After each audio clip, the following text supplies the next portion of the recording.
never believed in life after death until the day I died. It wasn't supposed to happen. Not to me. Not like this.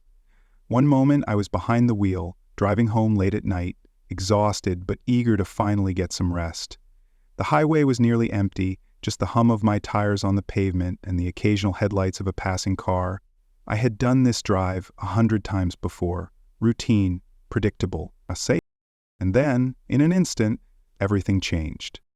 A pair of blinding headlights appeared out of nowhere, hurtling toward me. I barely had time to react. The deafening sound of metal crumpling, the violent jolt as my body was thrown forward, the world spinning in chaos, and then silence.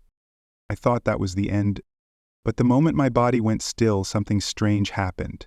I was still there, still aware, but I wasn't in my body anymore. I could see myself, slumped over in the wreckage, motionless, broken. I could hear voices, distant, urgent. Someone was calling for help. Sirens wailed in the distance, but they felt unimportant. Because I wasn't there anymore, I was somewhere else, somewhere I couldn't explain. What happened next changed everything I thought I knew about life, death, and what comes after. I saw things I wasn't meant to see. I was shown a vision of the future, a glimpse into what lies ahead for America. And what I saw left me shaken to my core. This isn't just a story about dying, it's a story about what I discovered on the other side. The love, the light, the truth, and the prophecy that was revealed to me. A warning, a glimpse of what's to come, and a choice I had to make that would alter the course of my existence forever. If you've ever wondered what happens after we die, if you've ever questioned whether our fate is already written or if we have the power to change it, then stay with me, because what I'm about to share will challenge everything you think you know. The moment my body gave out, I expected darkness, oblivion, nothingness. But what happened next defied all logic, all expectation. I was still there. I could see my crumpled body inside the wreckage of my car, lifeless and broken. But I felt no pain, no fear. Instead, an overwhelming sense of peace washed over me, unlike anything I had ever known. It was as if all the worries, doubts, and fears I had carried my entire life had been lifted in an instant. Then I felt it. Movement. I wasn't floating, exactly, but I was being pulled, drawn upward by a force I couldn't see. The wreckage of my car, the flashing red and blue lights in the distance, the sounds of frantic voices, they all faded, growing smaller and more distant as I ascended into a place beyond space and time. And then I saw it, a light, vast and endless, shimmering with a warmth that seemed to embrace every part of me. It wasn't just bright, it was alive. It pulsed, it breathed, and as I drifted closer I realized it wasn't just around me, it was within me. Every fiber of my being felt connected to this presence, this overwhelming force of love and understanding. I was no longer just me, I was part of something greater. Then a figure appeared, glowing, radiant, and yet familiar in a way I couldn't explain. They didn't speak with words, but I understood them completely. It was as if they were communicating directly to my soul. "You are not done yet," they said, though the message wasn't a command. It was an invitation. I wanted to ask questions. Where was I? Was this heaven? Was I dead? But before I could, the space around me shifted, and suddenly I wasn't just in the presence of the light. I was moving through it. Visions unfolded before me, not as memories, but as profound truths. I saw the world not as it was, but as it could be, as it should be. I felt the weight of every moment I had lived, the love I had given, the pain I had endured. I understood with crystal clarity that life wasn't just a series of random events. Every experience, every struggle, every joy was part of something much bigger. Then the visions changed. I saw Earth, but not as I had left it. It was a different time, a different world. America was not as I had known it. It was broken, divided, on the verge of collapse. People were lost, searching for meaning, for guidance. The land itself seemed wounded, struggling to heal. And in the midst of this chaos, a new leader emerged, someone I didn't recognize but somehow knew. A descendant of mine. He stood at the forefront of a movement, guiding a fractured nation towards something new, not back to what it once was, because that was impossible, but towards something stronger, something different. He wasn't a politician, not in the traditional sense. He was a healer, a unifier, and yet his path would not be easy. He would face resistance, hardship, pain, but he would not give up. The vision filled me with both hope and sorrow. Hope because I saw a future where renewal was possible, sorrow because the road to get there would be paved with suffering. I wanted to stay, to learn more, to understand, but the figure beside me spoke again, their voice gentle but firm. You must choose. And in that moment, I knew this wasn't just a glimpse into the afterlife. It was a test, a crossroads. I could stay in this place of peace, wrapped in love and light for eternity, or I could return. But if I returned, it would not be without consequence. There would be no second chances, no coming back if I made the same mistakes. The choice weighed on me like nothing before. I had seen what lay beyond, the peace that awaited. But I had also seen the future of my world, the people I loved, the struggles they would face, the purpose I had yet to fulfill. I knew what I had to do, and the moment I made my decision, the light shifted, the warmth that had embraced me began to fade. I felt myself being pulled downward, back through layers of reality, back through time and space. The weight of existence returned, pressing against me with an intensity I had almost forgotten. And then pain. Agonizing, burning, searing pain. I gasped for air as my body jolted back to life, my chest heaving, my limbs trembling. The hospital lights above me flickered into view, blinding and harsh. Machines beeped frantically. I could hear voices, distant and shocked. She's back. I had returned. But I was not the same. As I drifted through the space between life and death, suspended in the warmth of the light, I felt as though I had been freed from time itself. The past, present, and future all merged into one, revealing truths that had been hidden from me in my earthly existence. Then the visions came. At first they were scattered, images flashing before me like scenes from a dream. Cities in chaos, people crying out in fear and desperation, streets lined with broken glass and abandoned buildings. The America I once knew was unrecognizable. I saw the collapse happen in waves: political turmoil, economic failure, social unrest. The divisions that had been growing for years finally cracked the foundation of the nation, splitting it apart in ways no one had ever thought possible. It wasn't just about politics or policies, it was about something deeper, a loss of trust, a loss of identity. A people who had once stood together now stood against one another.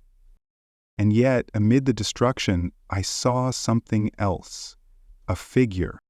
A man I had never met, but somehow I knew. At first his face was blurred, shifting between different ages and expressions, as if time itself was uncertain about him. But as the vision sharpened, I understood he was a descendant of mine, someone from my own bloodline, though born long after my time. He wasn't a politician in the traditional sense. He wasn't a general or a billionaire or a ruler. He was something else entirely. A healer, a unifier, a leader unlike any before him. He didn't take power through force or deception. He didn't rise through corruption or war. He emerged from the ashes, from the broken remains of a nation that had nearly destroyed itself.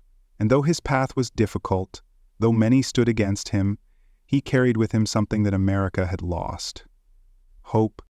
I watched as he spoke to the people, not with empty promises, but with truth. He did not sugarcoat the hardships ahead, nor did he pretend that everything could simply return to the way it once was, because it couldn't. The old America was gone, but something new could rise in its place. He stood before crowds that had once been enemies, divided by hatred and fear, and he offered them something radical: unity. Not through force, not through manipulation, but through a simple, undeniable truth. They were all in this together. There was no more left or right, no more endless fighting over who was right and who was wrong. The only way forward was together. And slowly, painfully, the people listened. The vision showed me his struggles, the obstacles in his path. There were those who resisted, who clung to the old ways, to power, to fear, but he did not falter. Even when the weight of his role threatened to break him, even when those closest to him doubted his mission, he continued forward, because this was his purpose. And as I watched, something incredible happened.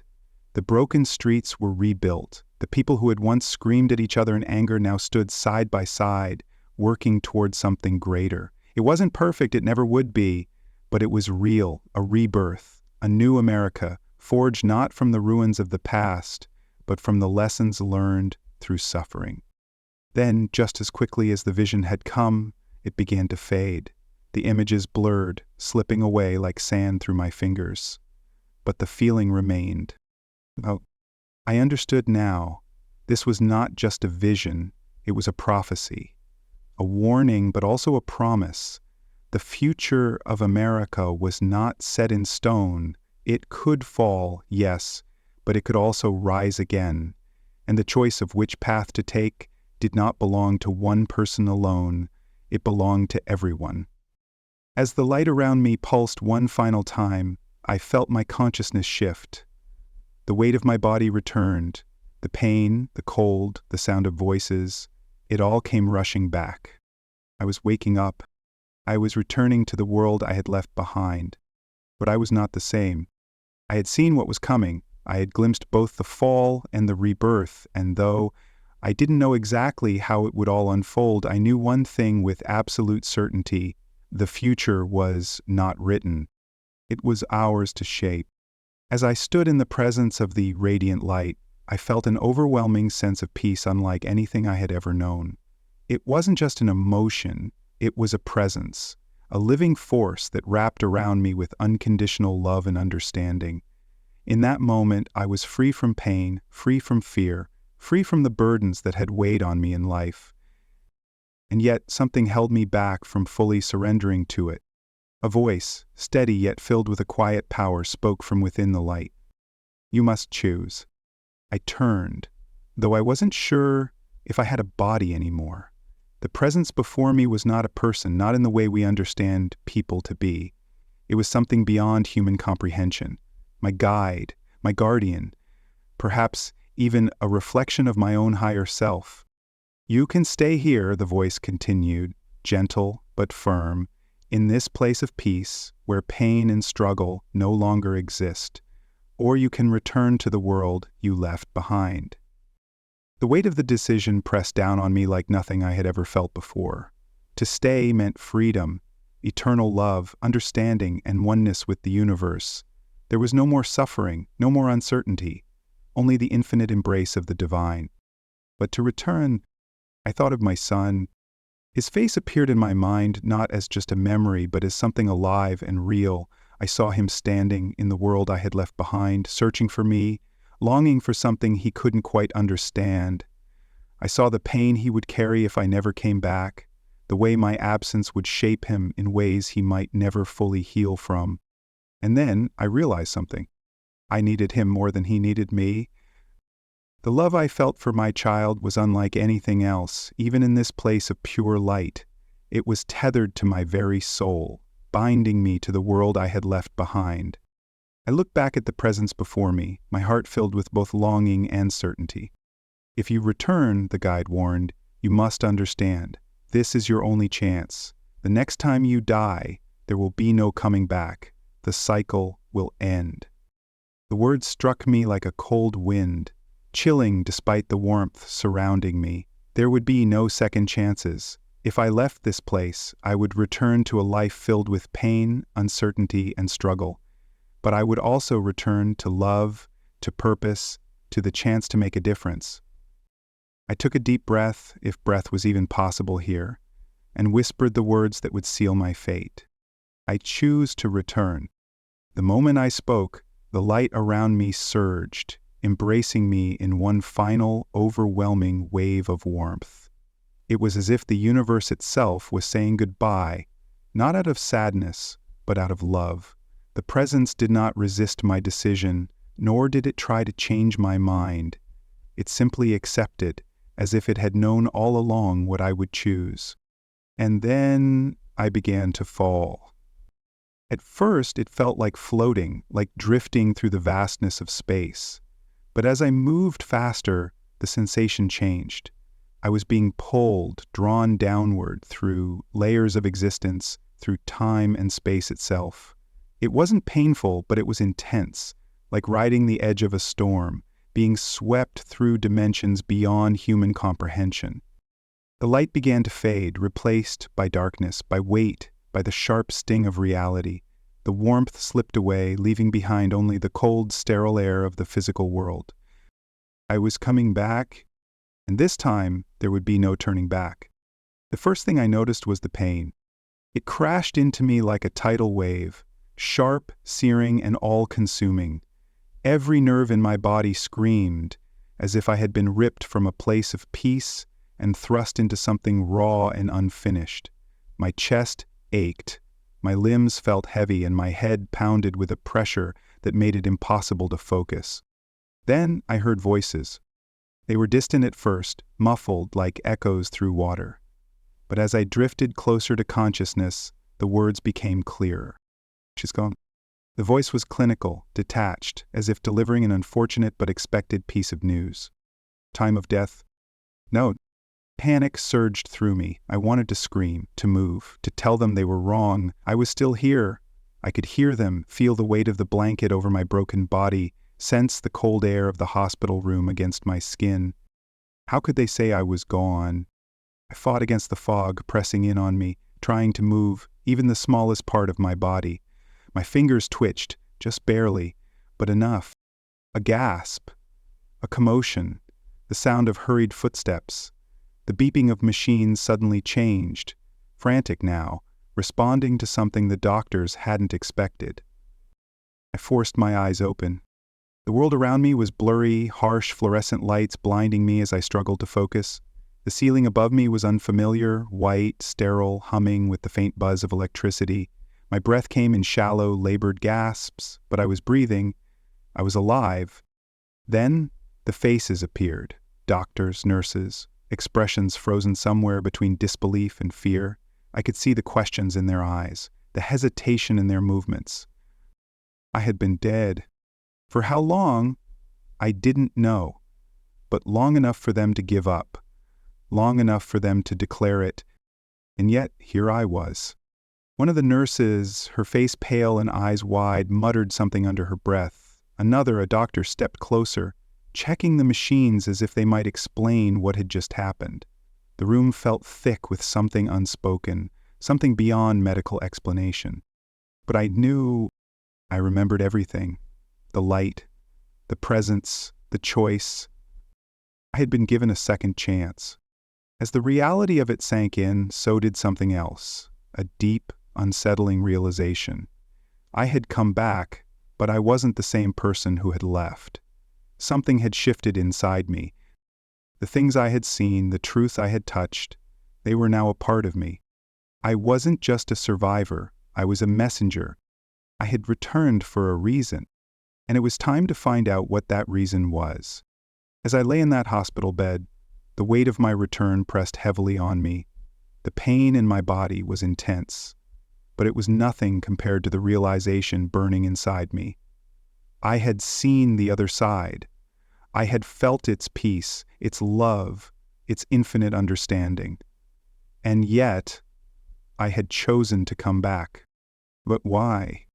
That question haunted me in the days that followed. The doctors were baffled by my recovery, whispering words like miracle and unexplainable event when they thought I wasn't listening. Friends and family looked at me differently, some with awe, others with skepticism. But none of them could truly understand what I had experienced. I wasn't just the person who had cheated death. I was the person who had seen what waits for us beyond it. And I knew with absolute certainty that I had returned with a message. The first and most overwhelming truth I had learned was this: love is the essence of existence. In the afterlife, love was not just an emotion, it was a force, a presence, an all-encompassing energy that connected everything. It had no limits, no boundaries, no conditions. It was pure and it was powerful. And yet, in the world I had returned to, love was often treated as something fragile, something transactional. We measured it, withheld it, feared it. We let anger, pride, and judgment get in the way of it. But if only we could see what I had seen, if only we could feel what I had felt, we would realize that love is the most important thing we have. The love we give, the love we receive, it's all that truly matters in the end. Before my experience, I had feared death. I had seen it as an ending, a terrifying abyss of nothingness. But I had been wrong. Death is not an end. It is a doorway, a shift from one form of existence to another. When I left my body, I didn't cease to be me. My consciousness, my memories, my emotions, they were all still there. I wasn't gone. I was more alive than ever, just in a different way. Our loved ones who pass away are not lost. They are still with us, just in a form we can't always perceive. They watch over us. They guide us. And when it's our time, we will see them again. Knowing this doesn't take away the pain of losing someone, but it does change the way we understand that loss. It is not goodbye forever. It's just a temporary separation. One of the most shocking revelations I had was about the concept of hell. I didn't see fire or demons or eternal punishment. Instead, I saw souls trapped in a state of deep regret, unable to move forward, because they were still clinging to guilt, anger, and fear. Hell is not a place beneath us. It is a state of being. And it's not eternal. Those trapped in this state weren't being punished by some higher power. They were healing, processing, learning. They were given opportunities to move beyond their suffering, but first, they had to let go of the pain they carried. And that's when it hit me. Many of us are already living in our own personal hells, right here in this life. We hold on to past mistakes, refusing to forgive ourselves. We cling to resentment, allowing it to poison our happiness. We let fear dictate our choices, keeping us from truly living. But we don't have to. We can free ourselves. Forgiveness, both of others and of ourselves, is the key. Love is the key. Letting go is the key. Coming back to this life, I realized something heartbreaking. Most of us don't truly live. We exist. We survive. We go through routines, waiting for the right time to chase our dreams, to tell someone we love them, to take risks, to embrace joy. But time is not guaranteed. I was given a second chance, but most people don't get that. If there's something I want people to take from my experience, it's this. Don't wait. If you love someone, tell them. If you have a dream, chase it. If you're holding on to pain, let it go. If you're afraid, push through the fear. Because at the end of it all, when we cross to the other side, we don't take our possessions, our status, or our regrets. We take our love. We take our experiences. We take the moments that made our souls grow. So live fully, love fiercely, forgive freely. Because this life is a gift, and what we do with it matters. One of the most profound things I understood in the afterlife was that we are not separate from each other. We are all part of something greater, something divine. Every act of kindness, every ripple of love, every moment of understanding, it all matters. The divisions we create in this world, by race, religion, politics, or belief, are illusions. In the end, none of it defines us. What defines us is how we treat each other, how we love, how we lift each other up. If we could see through the eyes of the soul instead of the ego, the world would be a very different place. I didn't come back just to go back to my old life. I came back to share this message, to remind people of what truly matters. And now I ask you, what will you do with this knowledge? If my story resonated with you, if you've ever felt there's something more, something beyond this life, then let's explore it together. Let's start the conversations that matter. Let's live with purpose. Tell me, have you ever had an experience that made you question what lies beyond? Do you believe there's more to this life than what we see? Share your thoughts in the comments below. I would love to hear your perspective. And if you want to hear more powerful stories about near-death experiences, subscribe to the channel so you never miss a new video. Together, let's uncover the truth, embrace the unknown, and live life with the love and purpose it deserves. Thank you for being here.